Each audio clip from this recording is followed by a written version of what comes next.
নমস্কার, আমি হৈমন্তী। স্বল্পকথার গল্পকথক চ্যানেলে আমার সকল শ্রোতা বন্ধুকে স্বাগত জানাই। আজকে যে গল্পটি পাঠ করতে চলেছি সেটি বনফুলের লেখা গল্প ক্যানভাসার। আশা করি গল্পটি আপনাদের ভালো লাগবে। আর যদি গল্প পাঠ ভালো লেগে থাকে তাহলে চ্যানেলটিকে সাবস্ক্রাইব করে পাশে থাকার অনুরোধ রইল। তাহলে শুনতে থাকুন আজকের গল্প। কলহের মূল কারণ অবশ্য কাত্যায়নী। কাত্যায়নীর কাব্য স্ফুলিঙ্গ যখন ভৈরবের চিত্ত বারুদে নিপতিত হইয়া অন্তর্বিপ্লব ঘটাইতেছিল, সেই সময়টিতেই ক্যানভাসার হীরালালের সহিত যদি ভৈরবের দেখা না হইত, তাহা হইলে এই কাণ্ডটি ঘটিত না। কাত্যায়নীর বহুকাল হইতে একটি শৌখিন শাড়ি কেনার শখ। বেকার ভৈরব অর্থভাব প্রযুক্ত, সে শখ মিটাইতে পারে নাই, কিন্তু স্ত্রীকে এই স্তোক বাক্যে ভুলাইয়া রাখিতে চাহে যে বাবুয়ানি জিনিসটা সে অপছন্দ করে এবং এইসব বিলাস লালসার ফলে দেশটা উচ্ছন্ন যাইতেছে। সুতরাং কাত্যায়নী পতিব্রতা হইলেও স্তোক বাক্যে ভুলিবার পাত্রে নহেন। তিনি বলিলেন, যার হাই তুলতে চোয়ালে খিল ধরে তার আবার বন্দুক ঘাড়ে করতে যাওয়া কেন? এক করার মুরদ নেই, বিয়ে করতে যাওয়া কেন তার? নিদারুণ কথা। উত্তপ্ত ভৈরব খানিকটা তেল মাথায় চাপড়াইয়া হন হন করিয়া বাহির হইয়া গেল। দ্বিপ্রহরের রৌদ্রে চতুর্দিক পুড়িয়া যাইতেছে। বাহির হইয়াই সম্মুখে দেখিল নিম গাছ। সকাল হইতে দাঁতন পর্যন্ত করা হয় নাই।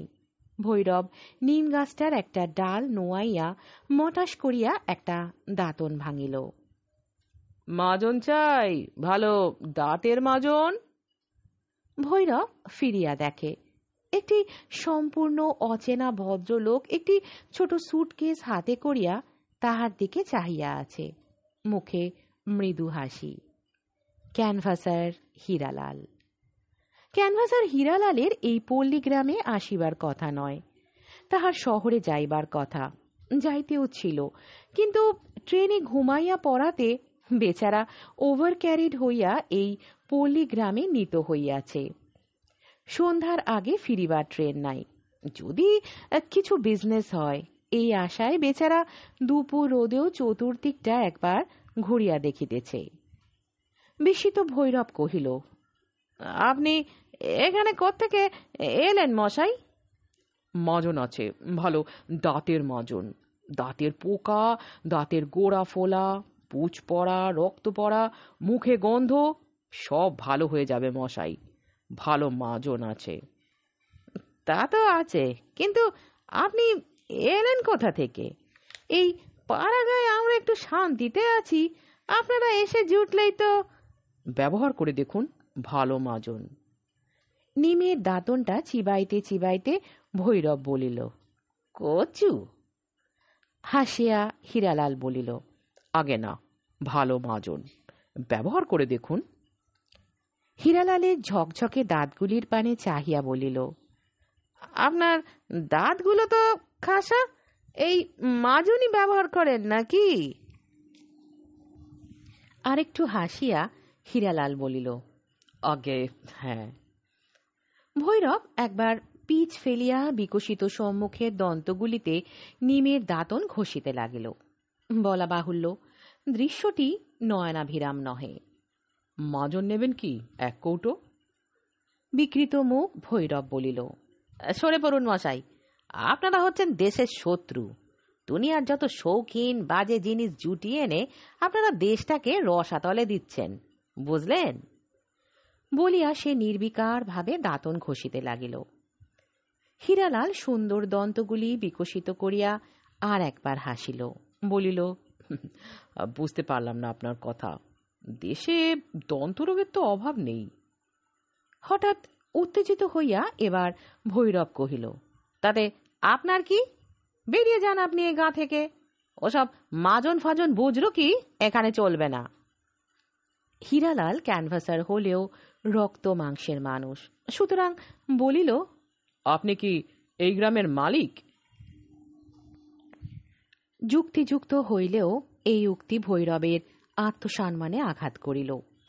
ভৈরব বেকার তাহা সত্য, তাহার পেটে বিদ্যা নাই তাহা সত্য, কিন্তু তাহার গায়ে শক্তি আছে তাহাও সত্য।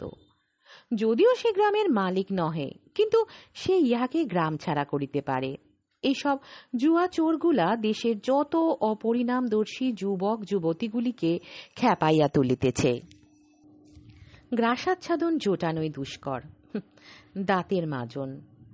সব এগে পিচ ফেলিয়া ভৈরব কহিল, বেরিয়ে যান বলছি মশাই, আপনি গা থেকে। গা থেকে বার করে দেওয়ার আপনি কে মশাই? ভীম গর্জনে ভৈরব কহিল, বেরিয়ে যান। আপনার মতো ঢের মিয়া দেখেছি মশাই। ইহার পরেই কিন্তু ভৈরব ছুটিয়া গিয়া হীরালালের গণ্ড দেশে প্রচণ্ড এক চপেটাঘাত করিল। ভৈরবের ব্যবহার আশ্চর্যজনক, সন্দেহ নাই, কিন্তু তদপেক্ষা আশ্চর্যজনক আর এক কাণ্ড ঘটিল। চর খাইয়া হীরালাল সঙ্গে সঙ্গে ফোকলা হইয়া গেল।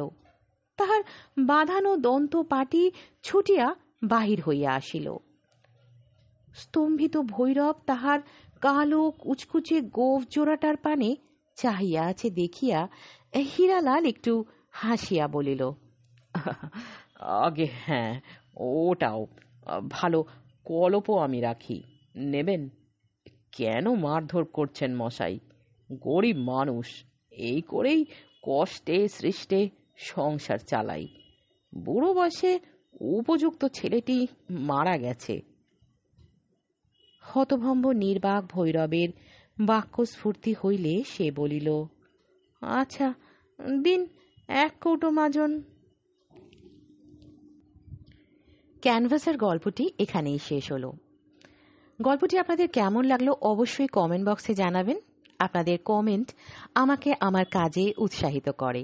আর যদি ভালো লেগে থাকে তাহলে গল্পটিকে লাইক করবেন, আপনাদের আত্মীয় পরিজন বন্ধু বান্ধবের মধ্যে শেয়ার করবেন, আর আমার এই চ্যানেলটিকে সাবস্ক্রাইব করে পাশে থাকবেন। আজকের মতো এখানেই বিদায় নিচ্ছি। ফিরে আসবো আবারও একটি নতুন গল্পের সাথে। আপনারা সবাই ভালো থাকবেন, সুস্থ থাকবেন, আর শুনতে থাকবেন স্বল্পকথার গল্পকথক। নমস্কার।